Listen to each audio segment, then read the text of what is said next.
Did Jesus just resurrect Jim Jones? We're talking about all that and more this week on American Horror Story Dissected.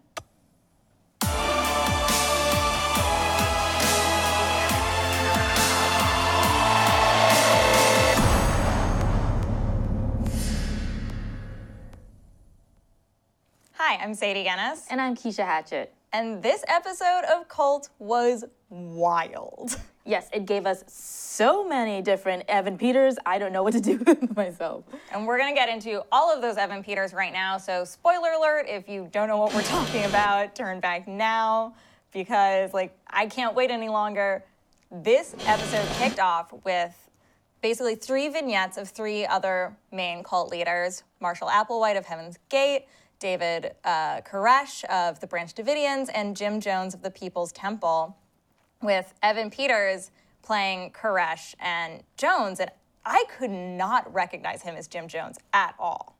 Yeah, he completely disappeared into the role, and it was very creepy, and I just loved how he tied both the cult leaders to Kai's current story as the rising new leader of today. Yeah, I thought it was really great how they mixed in this sort of historical context for these cults that have sort of tended to end in tragedy and death with Kai's own current path. And we see him sort of starting to get off the rails in present day.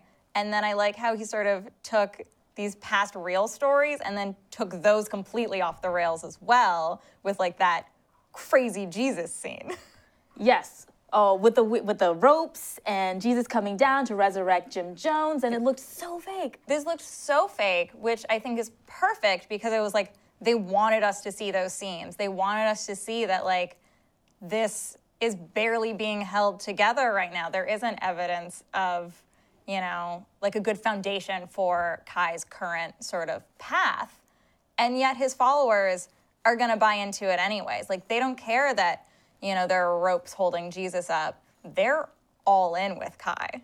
Yeah, it definitely shines a light on how Kai, you think he's such a strong and leader who knows what he's doing, but actually it turns out he doesn't, and he's just doing what he wants. And I love that Oz is the one to call him out with a quick Google on the phone. There were a lot of great Wikipedia references this episode, with Winter Googling how to escape a cult. Oh yeah, it was great. Definitely call out to the WikiHow for helping out the Winter, Beverly, and Ivy.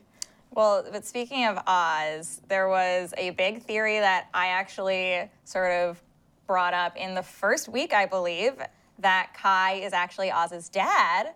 And at first I was like, yes, I nailed this. I totally called this one. But then it turned out Kai isn't Oz's dad.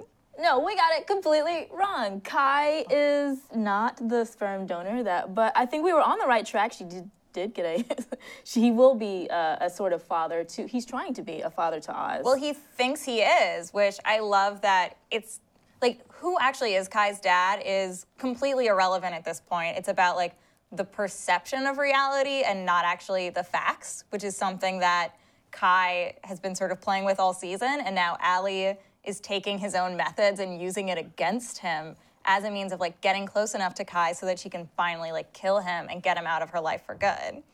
Yes, Dark Allie has risen and she is coming for Kai. Yes, this episode was a big turning point for Allie. I love this new Dark Allie. She wears a lot of eyeliner and is tough and a murderer, and she's ready to play. Yeah, she looks like what happens after you listen to Lemonade. She's ready to take on the world and take down this man and, get her son back. And, sadly, she did have to kill Ivy in the process, but Ivy had kind of her purpose was played out.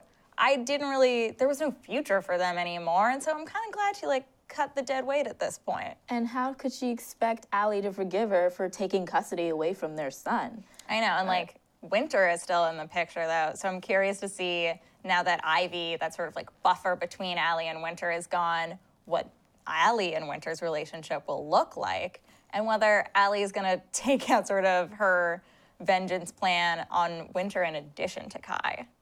Yeah, that'll be interesting to see their dynamic. I'm also interested to see how Allie is going to take down Kai, because they're getting very close. Because now that Kai thinks that Oz is his son, he's formed this new family, and he's got a weak spot now. Yeah, I think we've seen before that family is Kai's biggest vulnerability. And I think he's becoming more and more aware that maybe Winter isn't as reliable as he thought she was. And so he might start leaning on Allie the way he used to lean on and trust Winter, which would be the best thing for Allie. If she can become that right-hand person to Kai, it will be very easy to cut off the head of the snake. Yeah, and it's looking like she's going to be the only one able to take down Kai at this point, because Beverly, I don't see her. Beverly's a dark horse. She, her reaction when she found out that the Kool-Aid wasn't poisoned, it was very loaded. And I think that was actually setting up Beverly for some really interesting things to come in the next 2 episodes. I think she might be a wild card at this point for sort of where her loyalties lie. Yeah, who knows at this point, because we're getting so close to the end, and we've got Beverly, we've got BB, who we haven't seen for a while. Who's coming back next week, and I think BB and Allie are gonna have a really fascinating relationship, and maybe even a new partnership. Oh yeah, I'm definitely looking forward to that, and maybe we'll see a little bit more scum. Yeah, Team Scum. Maybe, we'll find out the truth about the Zodiac Killer, because if Jesus can resurrect Jim Jones, maybe Valerie Solanas really is the Zodiac Killer and she wasn't lying. Who knows?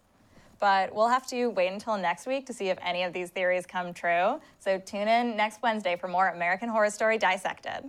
And remember, keep it spooky.